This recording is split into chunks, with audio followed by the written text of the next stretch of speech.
we have a slight issue.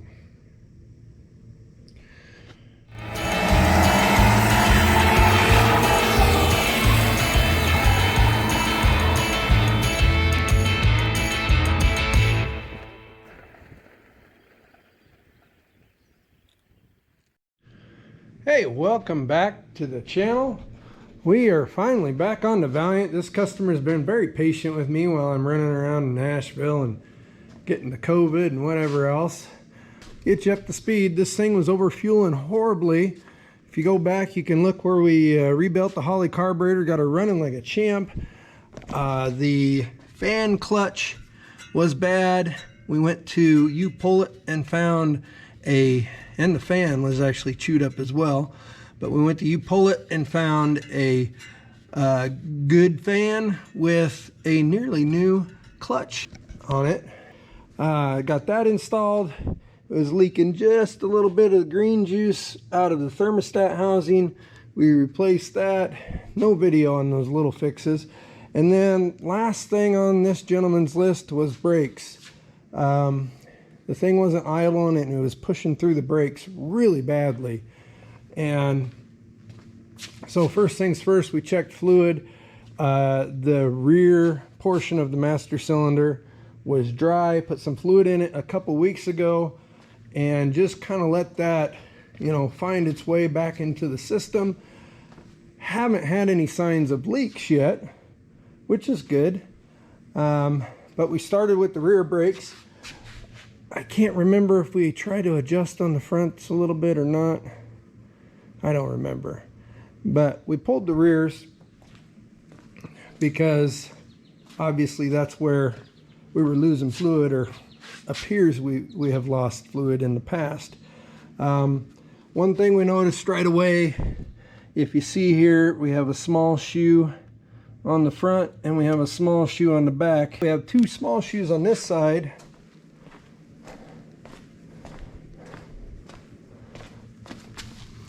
On this side we have a large shoe and another large shoe. So whoever popped these last set of brakes on this thing didn't quite get them matched up. You should have a small shoe on the front, larger shoe on the rear on each side. Additionally, the brake drum on this side is just frag. It's coming apart. There's actually holes rusted in between the drum and the lip here, and it's got two huge grooves in here. So the driver's side, not nearly as bad. We're going to let that one run. We're going to have to replace on the drum on the passenger side. So we cleaned them up just a little bit.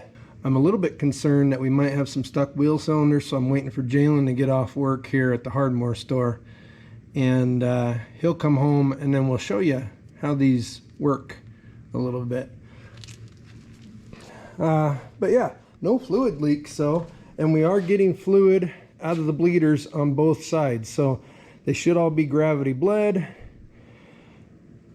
We'll see where we go once we get a new drum. On the fronts, here's a good example. We have large shoe on the back, smaller shoe on the front. That's the way they're supposed to be. These are about half gone. I'm not going to recommend replacing these. The grease in the wheel bearings looks relatively new. It looks like this was all kind of tidied up probably about the same time that we had shoes on the back.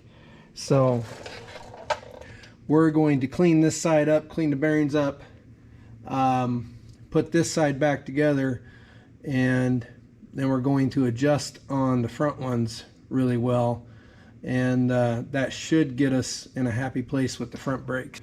So that's where we're at. Pretty plain Jane other than the shoe mix up in the back, but we're gonna throw this back together. We'll adjust on the fronts, and then when Jalen gets home we will make sure that our backs are actuating like they're supposed to. When you're working on these drum brakes, you can pretty much do most of what you need to do with one tool, and that being a vice grip.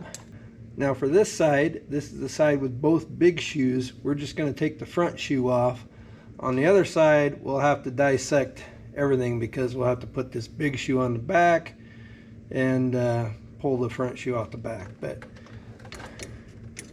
otherwise,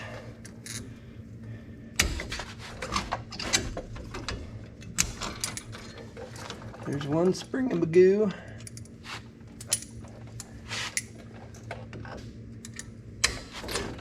Two spring-a-magoos.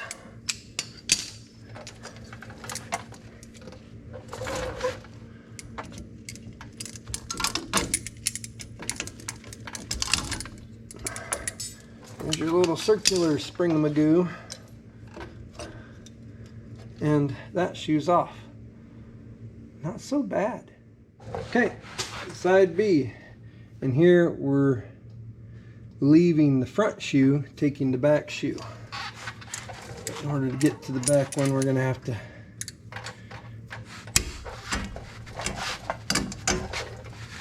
well, now come on.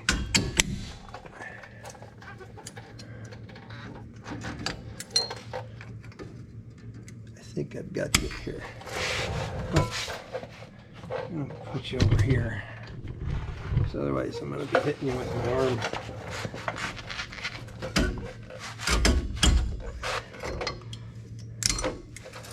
Let's bring them again.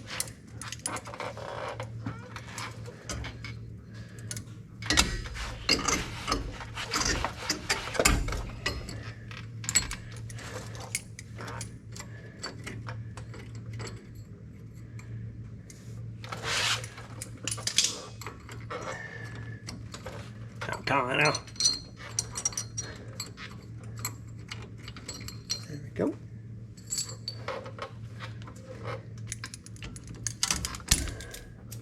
Like that.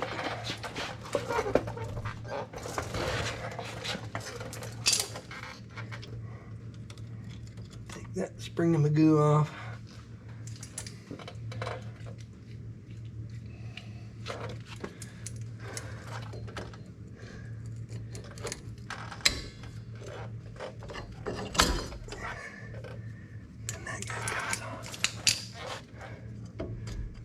Should.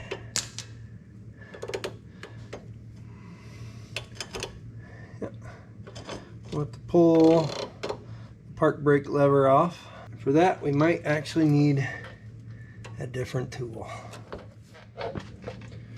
Alright, now we're gonna reinstall our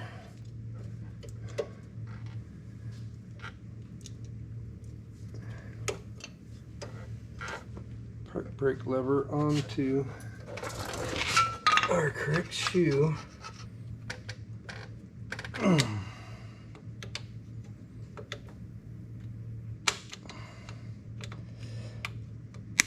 There we go.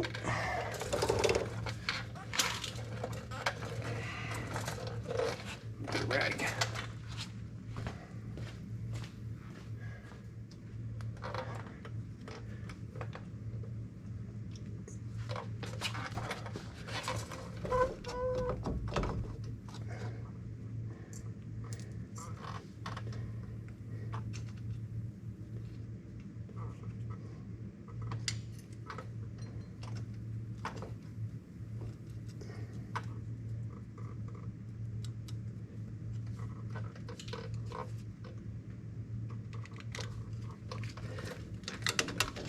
Go.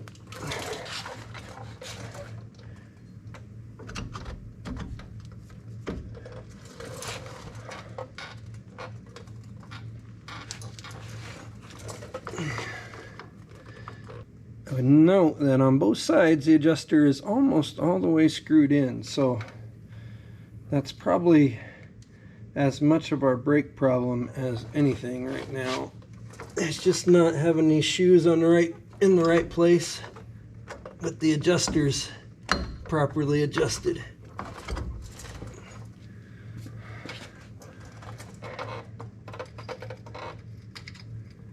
We're gonna do that. There you go. We're gonna do that.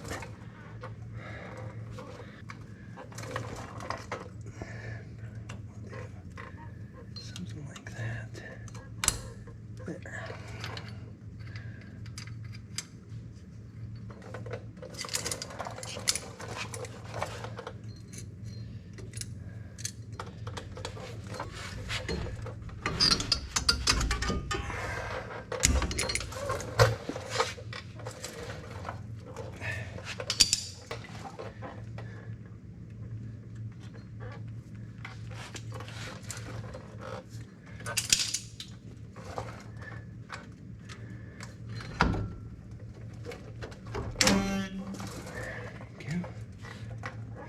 One last spring here.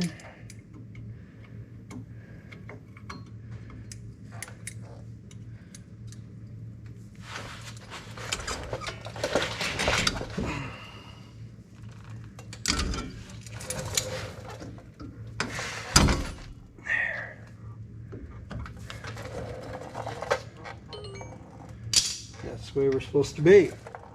Now we have our big shoe on the back, little shoe on the front. All our springies are where they're supposed to be. Now back, put our small shoe on the right, on the front of the other side. Okay, we're gonna check these wheel cylinders. Gotta be really careful doing this because there's no drum to hold these cylinders from popping out all the way. So Jalen's home from work in the driver's seat, and he's going to depress the brake pedal very softly and evenly when we're watching here and here to make sure that both of these move outward. Go ahead, Jay. Very lightly.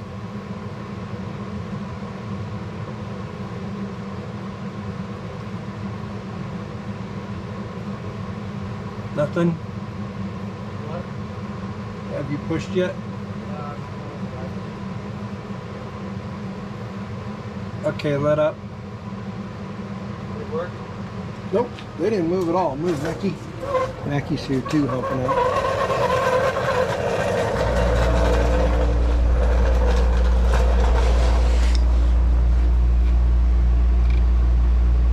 Try again, Jay.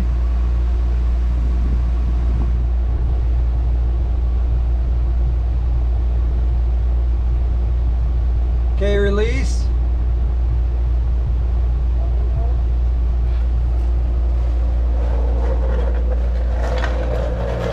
That one's working. Try again.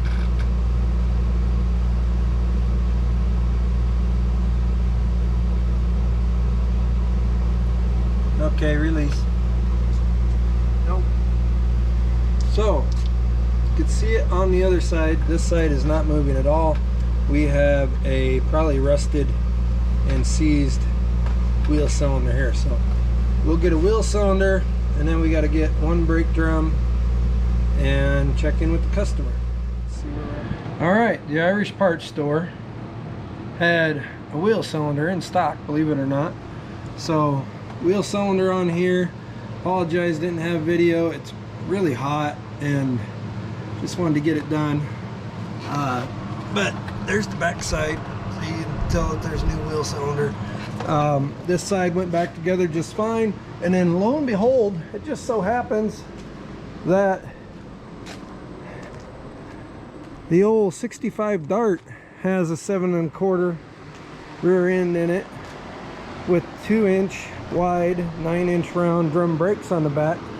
So we stole a good drum off of the Dart and put the bad drum from the Valiant on the Dart. So we'll charge the customer a little bit for a used part there, but that was a really good looking drum, and it's going to last the life of this car. So that was a good deal. And then yeah, the Dart, it's getting a 383, so that 7 1/4 is not staying in there. So everything's back together. We might have to do a little bit of adjustables on the back brakes on this. The fronts are adjusted. We're gonna get some wheels and tires on this thing and put it back on the ground.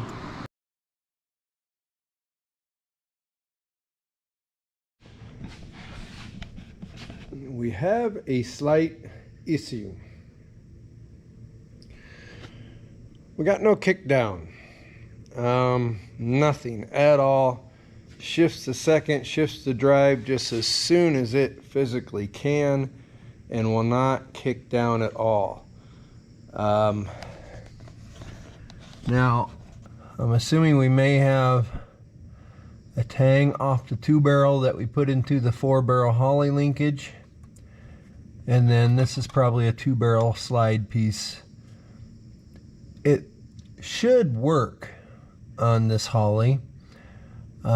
Basically what you want is you want at full throttle you want this guy just to be pushed up against your throttle stop here and pushing back on the kickdown. We're pretty close, so I think up here will work, and that's a little concerning because that means that if there's an adjustment that needs to be made, it's down there. So we're gonna go ahead and stop fiddling with this end of it and go down and adjust the kickdown band linkage, or the kickdown band itself, sorry, and do that, and then we'll see if that gives us some relief. Yeah, otherwise it's going to be a little concerning. So, but let's get this thing up in the air. We'll walk you through the kickdown band adjustment. All right, there's not enough room under here for you to actually watch this happen, but I'll still explain it to you. So, way up in here, this I'm pointing to right here is the adjustment for your kickdown band. There's a center screw that's a 5/16 square head, and my light just went out. Okay, take two, light number 2. Here is your adjustment for your kickdown band. The center adjustable part is a 5/16 square headed, I guess, machine screw, and then it's got a 3/4 inch lock nut on it. The procedure is screw this in, loosen the lock nut, screw in the adjuster to 72 inch-pounds, not the feet pounds, the inch pounds, and then back the adjuster out 2 1/2 turns, and then cinch the lock nut back down. So that's what we've done. We hooked our kickdown linkage back up, and we're gonna give this a shot here. Hopefully this gives us some sort of kickdown that we can start to adjust from, and we don't have some sort of a additional transmission issue that the customer was not aware of. Hey, we got our kickdown working. Turns out, doing a little research, so customer went from 2-barrel to 4-barrel on here, and I haven't called and verified with him yet, but I believe the bracketry for the throttle cable, the kickdown linkage, all that, probably a 2-barrel setup. Even though it's a V8, probably a 2-barrel setup. And so some of our geometries were a tad bit wonky. In the end, there's an additional adjustment down there at the end of all of the cam levers and pivot points and stuff, where you can actually adjust where the linkage attaches on the rod at the pivot point.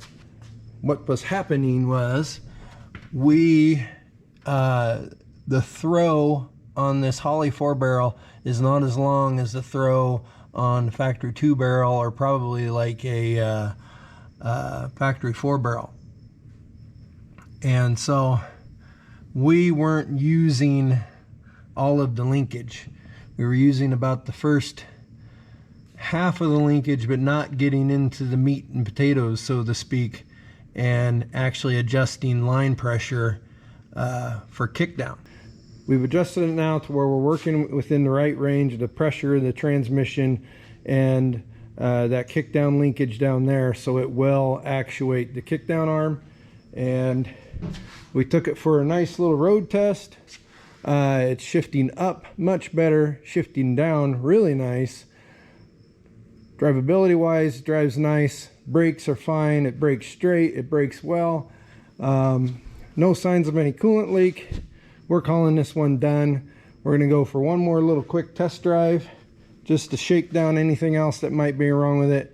And then we'll probably have to give it a little cleanup spray it off here this evening because got a little dusty sitting around the shop here for last week and a half or so. But let's go for a little ride. We'll show you how good this thing runs, and we'll move on to the next thing.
We're right at 65. Cruising right down the highway. Doesn't heat up. Seems to be doing all right on fuel. We'll slow down here a little bit and show you that kickdown. How's about now?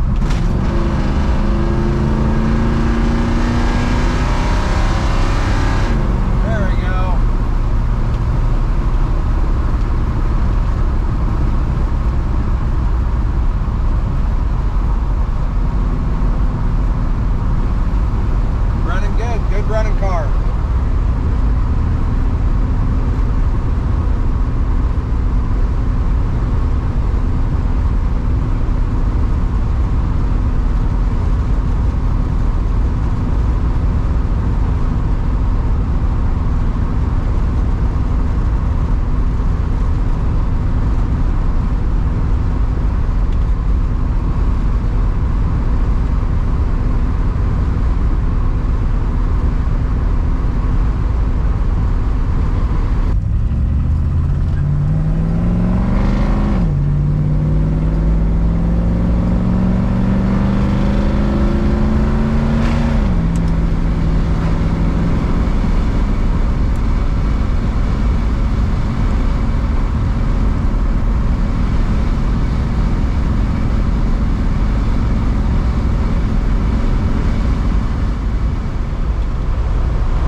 Thanks for joining along on this one. Pretty cool little car. Wish we could do more for them, but the bodywork stuff is a little bit outside of our comfort range right now. But it's running reliably. It's fun to drive again, which is our goal. We got to get these cars to where people actually enjoy going out and starting them up and driving them. If it's a headache to drive your classic car every time you want to go put the key in, then they're no fun, and you end up just having them sit around and gather dust and rust away and stuff. So that's what we're about, making these things enjoyable and easy to drive, and that's what we did here. So appreciate you watching. We're gonna get on to the next thing. We'll catch you on the next one.